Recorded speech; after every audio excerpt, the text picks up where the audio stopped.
She was just trying to find shelter from the rain. One splash of mud would expose everything. The billionaire who mocked her had no idea. Someone powerful was watching. It was a gray, drizzly morning in Manhattan. The sky hung heavy with clouds, and the streets glistened with overnight rain. Leah Carter crouched under a broken awning near Central Park, clutching a torn cardboard sign and a small plastic cup. Her clothes were layers of worn fabric, patched together for warmth. Her face, though streaked with dirt, held quiet dignity. She wasn't begging aggressively. She simply existed, hoping someone might notice. As she shifted to avoid a growing puddle, she heard the roar of a powerful engine. A sleek black Audi was speeding toward her, cutting through traffic like it owned the road. Before she could move away, the tires hit a massive puddle. In one terrible moment, thick, dirty water exploded all over her. Her cardboard sign dissolved, her cup flew from her hands, and mud coated her from head to toe. The Audi didn't slow down. Instead, the tinted window rolled down just enough to reveal a man in an expensive suit, laughing coldly. His watch gleamed, and his eyes were hidden behind designer sunglasses. "Get a job," he shouted before speeding off, leaving Leah standing there, destroyed. Leah stood in shock. Her body trembled, her eyes burned, but she didn't cry. She just picked up the pieces of her ruined sign and continued breathing. Across the street, a nondescript sedan sat quietly. Inside was a woman named Victoria Chen, a silent observer. She had watched the entire scene unfold. The splash, the laughter, the cruelty on the billionaire's face. Victoria's jaw tightened. She knew that man, Jonathan Hayes. He was famous for his tech empire and his arrogance. But what he didn't know was that today his actions had been witnessed by someone who didn't believe in letting cruelty go unnoticed. She picked up her phone. "Find out everything about that girl," she said calmly. "I want to know her story." Leah stumbled into a nearby McDonald's bathroom, looking like a storm had destroyed her. Her layered clothes now dripped with brown sludge, her hair was matted against her face, and her shoes squelched with every step. As she tried to clean herself with paper towels, her hands shook. An employee knocked on the door. "You can't stay in there all day," the voice said harshly. Leah nodded to herself and walked out, still dripping. Some customers stared. Others looked away in disgust. But no one helped. She walked back outside and found a quiet corner behind a dumpster. There, she broke down. Not from the mud, but from the humiliation. She thought of her parents, who died in a car crash 3 years ago. She thought of the nursing degree she'd almost finished before medical bills destroyed everything. She thought of friends who disappeared when money ran out. So she pushed through the pain, like she always did. Meanwhile, Jonathan sat in his glass office tower, adjusting his platinum cufflinks. He wasn't just any businessman. He was one of the city's youngest billionaires, a cold genius who preferred control over compassion. His assistant brought him his morning coffee and schedule. "Your 10 a.m. with the city council is confirmed," she said. "They want to discuss the homeless initiative." Jonathan smirked. "Tell them we'll consider a small donation. Make it look generous but keep the amount minimal." He didn't think about the girl from this morning. To him, she was already forgotten. Victoria Chen stood in her private office, overlooking the city from the 40th floor. She wasn't just any observer. She was one of the country's most powerful investigative journalists, known for exposing corruption and fighting for the voiceless. Her assistant brought in the file she'd requested. Her name is Leah Carter, age 25, homeless for 18 months. Parents died in accident, lost her apartment, was studying nursing at NYU before financial collapse. Victoria stared at the photo attached to the file. Leah smiling gently beside her parents at graduation. She tapped the photo lightly. "She didn't deserve that," she muttered. Her assistant raised an eyebrow. "Do you want me to reach out?" Victoria looked up. Yes, but carefully. Let's watch a little more first. Jonathan Hayes stood in front of a mirror in his penthouse bathroom, adjusting his silk tie. His phone buzzed constantly. Messages from investors, politicians, and society contacts. He was one of the city's most followed business leaders and heir to a tech fortune. He smiled at his reflection, confident and untouchable. That girl should have moved faster, he said, sipping his imported coffee. Maybe next time she'll stay out of the road. His personal assistant, Marcus, gave a nervous nod. Of course, sir. Jonathan never looked back. He believed life was about winners and losers, and he was born to win. But across town, Leah's day was just beginning. Every time she tried to find a warm place to sit, security guards moved her along. Still, she kept her head up and whispered quiet prayers to herself. One more day. Just survive today. Around noon, she sat on a bench in a small park, eating half a sandwich someone had thrown away. She unwrapped it carefully, checking for mold. Then a woman walked past and stopped. It was Victoria, dressed casually, wearing a baseball cap and sunglasses. She pretended to check her phone, but her eyes were on Leah. She saw how carefully she ate, how she checked her surroundings for safety, how she saved half the sandwich for later. There was no drama, no self-pity, just a young woman who life kept crushing, but who kept standing anyway. Victoria's chest tightened. She didn't know her personally. But something about Leah reminded her of her own sister, who died homeless on the streets of Chicago. Strong, proud, and never asking for help. She walked away slowly, but a plan was already forming in her mind.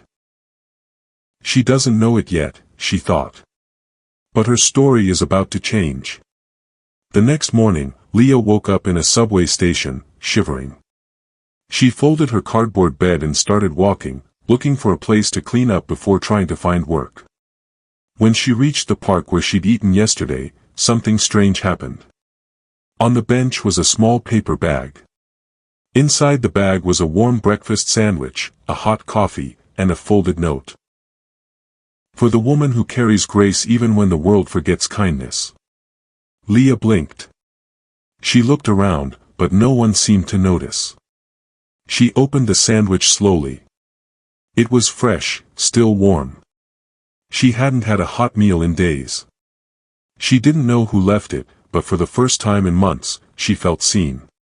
Far away in her office, Victoria watched through a telephoto lens from her car parked across the street. She saw Leah's reaction and nodded to herself. Small steps, she whispered.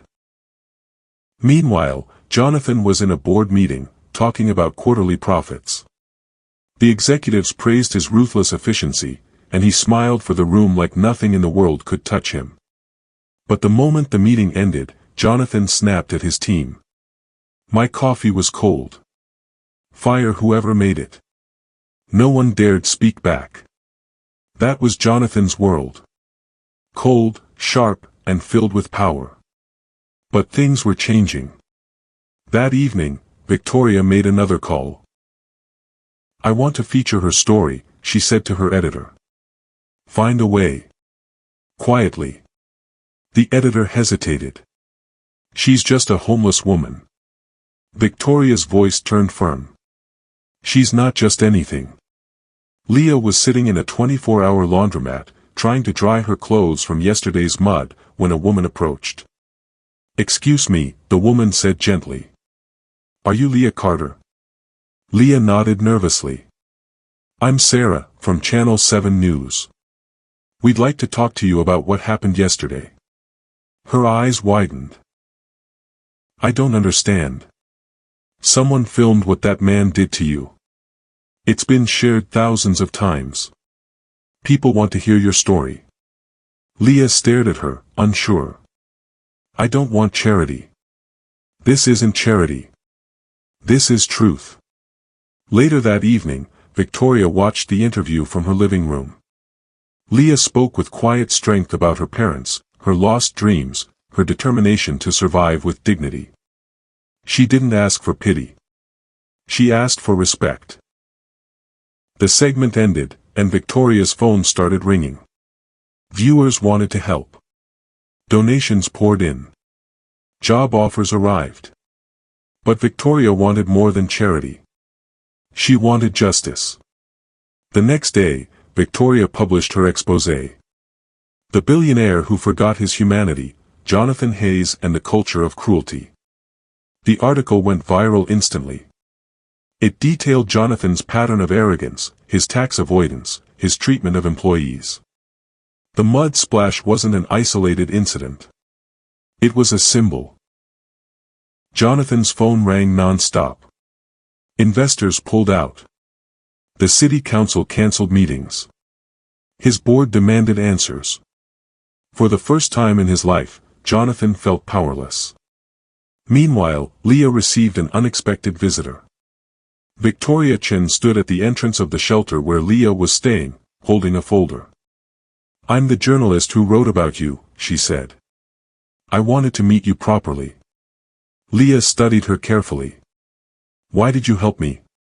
Victoria's eyes softened. "Because I've been watching. And because someone needed to speak for you when you couldn't speak for yourself." They walked to a quiet cafe, where Victoria explained everything.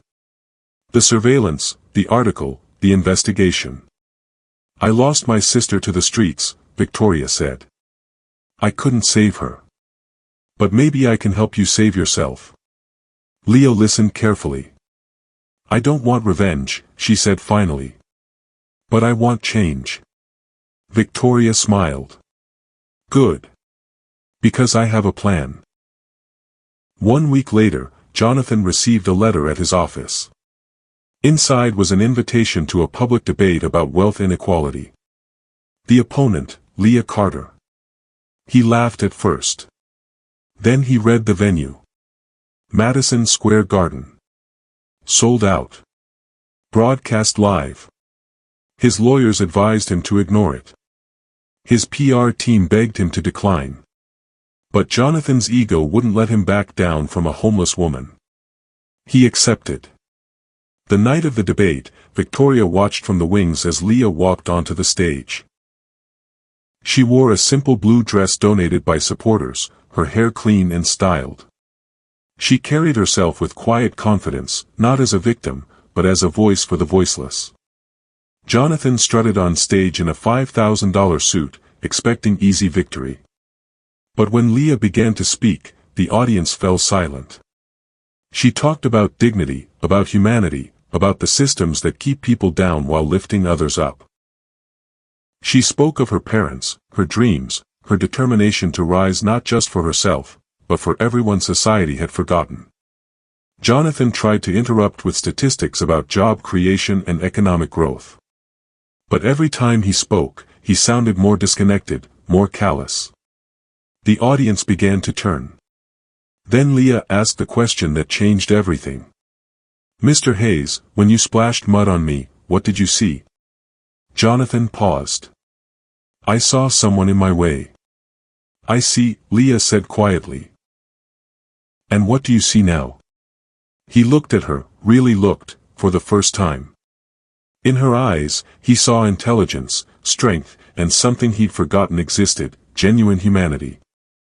"I see," he said slowly, "someone I should have seen before." The crowd erupted. Victoria smiled from backstage. The moment was being broadcast live to millions. Social media exploded with support for Leah. But more importantly, something had shifted in Jonathan. After the debate, he approached Leah privately.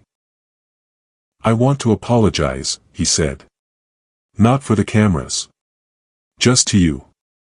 Leah studied his face. "Apologies are words. What matters is what you do next." He nodded slowly. "What can I do?" "Start seeing people like me. Not as problems to solve, but as humans to respect." That night, Jonathan couldn't sleep. He walked through the city streets for the first time in years, really seeing the homeless camps, the struggling families, the broken systems he'd ignored. By morning, he'd made a decision. 1 month later, Jonathan held a press conference. He announced the Hayes Foundation, funded with $500 million of his personal wealth. Not for charity handouts, but for systematic change. Housing programs, job training, healthcare access. He hired Leah as the foundation's director of community outreach. She taught me, he said to the gathered reporters, that wealth without compassion is worthless. Victoria covered the press conference, smiling as she wrote. Her final article was titled, "From Mud to Movement, How One Splash Changed Everything." 1 year later, the Hayes Foundation had housed 2,000 people and trained 5,000 for sustainable jobs. Leah finished her nursing degree and opened a clinic for homeless healthcare. Jonathan learned to listen more than he spoke, to give more than he took. They stood together at the clinic's opening ceremony, not as billionaire in charity case, but as partners in change. Victoria captured the moment in a photograph that would win a Pulitzer Prize. "Do you ever think about that morning?" Jonathan asked quietly. Leah smiled. "Every day. It was the moment I stopped being invisible." He nodded. "For me too." Across the street, Victoria watched them through her camera lens. The mud had washed away long ago. But what it revealed, the capacity for both cruelty and compassion, the power of witnessing, the possibility of redemption, that remained. She lowered her camera and walked away, knowing that sometimes the best stories aren't the ones that end, but the ones that begin. Because that morning in the rain, when mud splashed and hearts broke open, 3 lives had changed forever.